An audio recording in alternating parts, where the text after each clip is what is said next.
Pues ya estamos a un mes de iniciados los ataques de Rusia contra Ucrania. ¿Qué podemos destacar de este mes, doctora? Pues sí, efectivamente ha sido un mes complicado de estira y afloja de negociaciones por ambas partes, tanto por Occidente como por Rusia, y definitivamente la escalada de tensión sigue siendo muy alta. No veo una salida viable diplomáticamente hablando en el corto plazo. Vemos ahora, por ejemplo, al presidente Joe Biden que encabeza una gira por Europa atendiendo una visita a una reunión extraordinaria de la OTAN, también a una reunión mucho más a petit comité con el G7 y con el Consejo Europeo en Bruselas.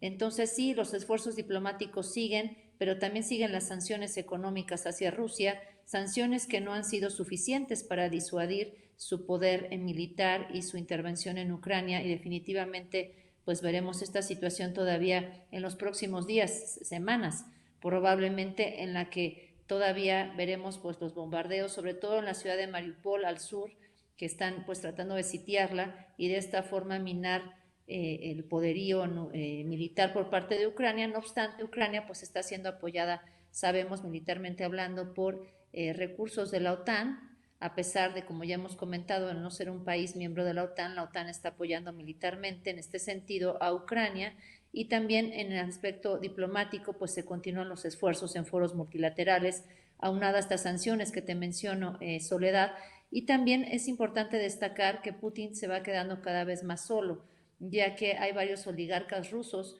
que le han dado la espalda. Uno de ellos, el representante del Kremlin ante el cambio climático en Naciones Unidas, Anatoly Chubais, que ya con su esposa decidió abandonar Rusia y de esta forma pues estar en contra de esta invasión, de esta pues ofrenda o afrenta contra todo el derecho internacional, ya que no hay nada que justifique esta violación flagrante que está sucediendo en Ucrania y los crímenes de lesa humanidad que se están llevando a cabo en territorio ucraniano, que ya en palabras primero del presidente Joe Biden y ahora de su canciller, su secretario de Estado, Anthony Blinken, pues se debe de enjuiciar a Putin por todo esto ante la Corte Penal Internacional. Y en este ambiente, doctora, ¿qué opinión le merece la decisión que tomaron algunos legisladores en San Lázaro? Bueno, pues definitivamente es importante seguir continuando con nuestros lazos de amistad con cualquier país del mundo. Tenemos ya un grupo de amistad con México y Ucrania y otros grupos de amistad con otras naciones, con España, en fin. A nivel diplomático, nuestra labor debe seguir siendo siempre de crear lazos y puentes, de atraer inversión extranjera directa hacia nuestro país.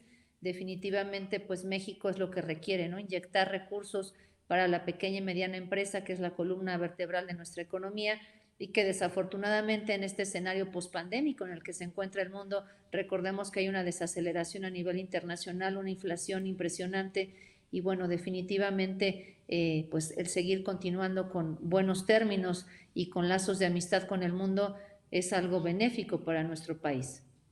¿Cuáles son los efectos que usted ha visto de este conflicto directamente para México en este mes de transcurrido el conflicto? Bueno, definitivamente, como te mencionaba Soledad, todos los efectos económicos, las sanciones, tienen un impacto boomerang en esta hiperconectividad en la que el mundo se encuentra, en esta globalización en el que el escenario global de negocios de las empresas transnacionales es el mundo, pues cualquier sanción impuesta a uno de los miembros tiene un efecto adverso para el otro, y tal es el caso de nuestro país. Lo vemos pues con el incremento del gas natural, los precios del petróleo, el precio en la exportación del barril del petróleo a nivel internacional. Lo veremos también con el precio del trigo y de otros commodities e insumos a nivel internacional, ya que pues tanto Rusia como Ucrania exportan la mayoría de estos. En el caso, por ejemplo, de los microprocesadores, el gas neón que se utiliza para producirlos se exporta de Ucrania. Entonces, definitivamente todo esto va a tener un impacto en las cadenas globales de valor que ya venían sufriendo una disrupción por la pandemia y que ya habían incrementado sus costos, y de esta forma pues se ha visto reflejado desafortunadamente en el bolsillo de nuestros connacionales, de nosotros los mexicanos, que finalmente el pueblo es quien paga los costos de cualquier guerra. Lo estamos viendo en Ucrania con la sociedad civil que pues está emigrando, esta gran cantidad de refugiados, casi 4 millones de personas, que es una cifra impresionante y sin precedente en tan corto plazo, que esté saliendo, sobre todo mujeres y niñas, buscando refugio en Europa, y lo vemos pues con el costo también que está sucediendo en el interior de Rusia, con pues todas las sanciones que se han impuesto de Occidente, que ya hay desabasto, ya hay pues mucho más acelerada, la depreciación del rublo, casi el 50%, quiere decir que los rusos son la mitad de pobres, ¿no? Es decir, 50% más pobres, ¿no? El doble más bien de pobres Sí. y la mitad de ricos de lo que eran. Entonces, sí, desafortunadamente el impacto a nivel global se está viendo y se va a ver en los próximos meses, y la coyuntura pues es complicada.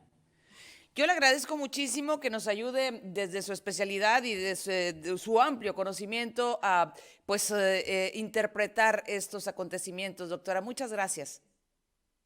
Un placer, Soledad. Muchas gracias a ti y un saludo a todo tu auditorio. Muy amable, hasta pronto. Gracias.